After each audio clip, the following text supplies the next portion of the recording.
Juan Kapitulo 6, versikulo 35.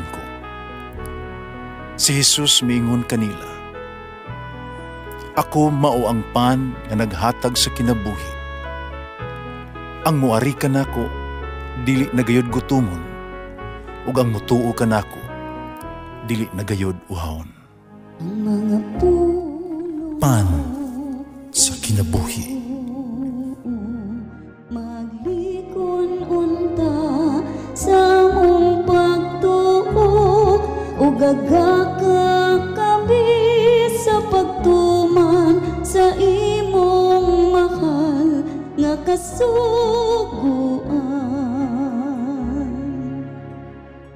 Ginumana kaninyo. Ebanghelyo sumala ni San Marcos. Sa paglabay sa adlaw ipapahulay, namalit og mga pahumot si Maria Magdalena, si Maria nga inahan ni Santiago, Salome o si Salome, haro idihog sa lawas ni Jesus. Ug sayo kaayo sa Domingo sa buntag, sa misubang na ang adlaw, miadto sila sa lubnganan.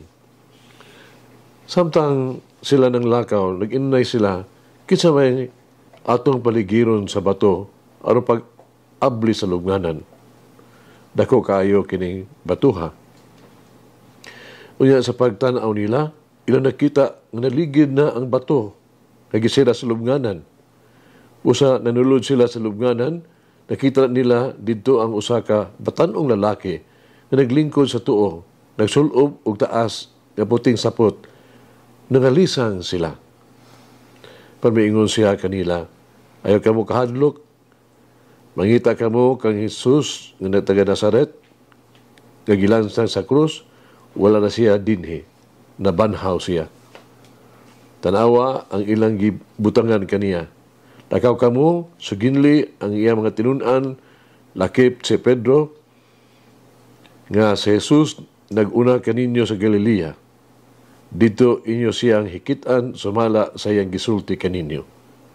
Busa, nanagan sila, pagpanggula sa lubnganan tungod sa kalisang, o wala na sila manulti kay bisan kinsa kanahadlok man sila. Ang Ebanghelyo sa Ginoo. Pasalamati ang Ginoo kay siya maayo, ang iyang gugma mulungtad hangtod sa kahangturan. Pasalamati ang Diyos sa tanang mga Diyos, ang iyang gugma malungtaron. Pasalamati ang Ginoo sa mga Ginoo, ang iyang gugma malungtaron.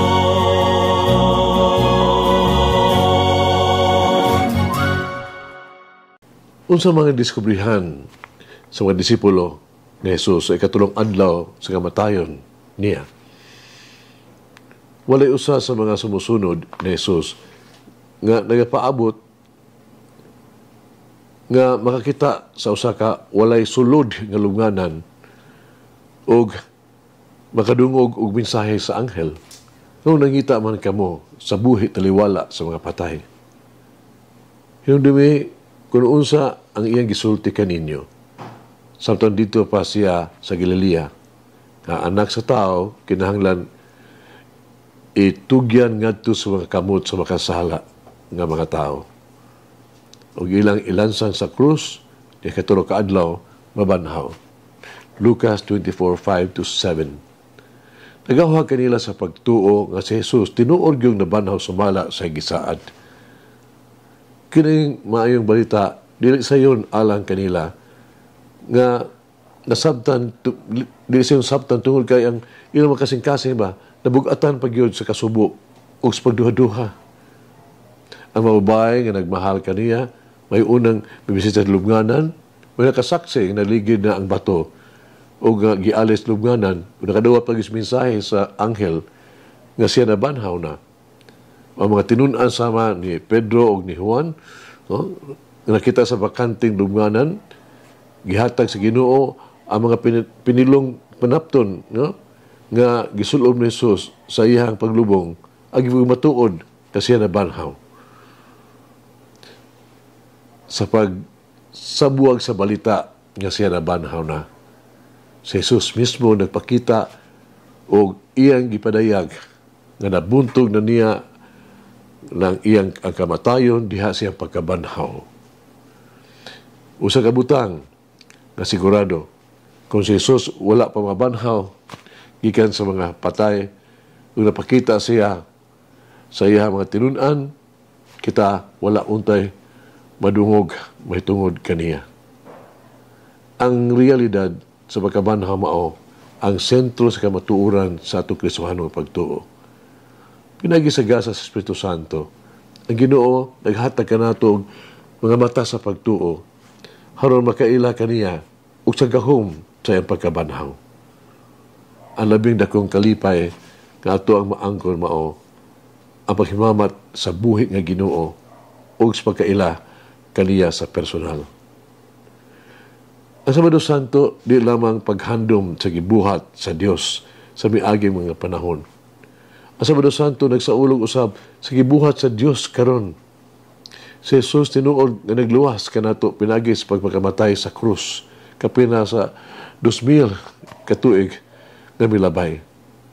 Apan ang Dios naglihok sa tuang kinabuhi karon. Ang kaluwasan anaa pa sa proseso. Himoa ngang gasa o grasya sa pagkabanhaw magpadayon pagpuyo diha pinaagi kanato. Magampo kita minahal nga Dios sa panahon diin na sa nagpagabanhaw sa Ginoo. Tabangi kami nga ipunting na mo ang mga mata ng Jesus sa dakong paglaom, pagsalig. Tabangi kami og panahon, pagahin, og dugang mga oras haron kami maligon mo pagtuo ni Kristo nga nabanhaw. Pinagis mo kami na siya nga pulong. Tabang kami nga ipaambit kung unsa ang naa na ang grasya nga nadawat namo diha kaniya. Haron kami ubang kasi may nausulon kami usab mabanhaw uban kaniya. Amen.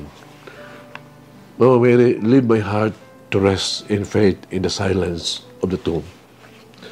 Mulangin ang Diyos mga gahom sa tanan, Amahan, Anak, Espiritu Santo. Amen. May the Lord of the divine mercy bless us all, heal us from all diseases and suffering. Ayun unta niya kita, tanang mga sakit na sa lawas o sa kalag, body and soul. In the name of the Father, the Son, and of the Holy Spirit. Jesus, I trust in you. Amen. Eat the bread of life, will never hunger, says the Lord.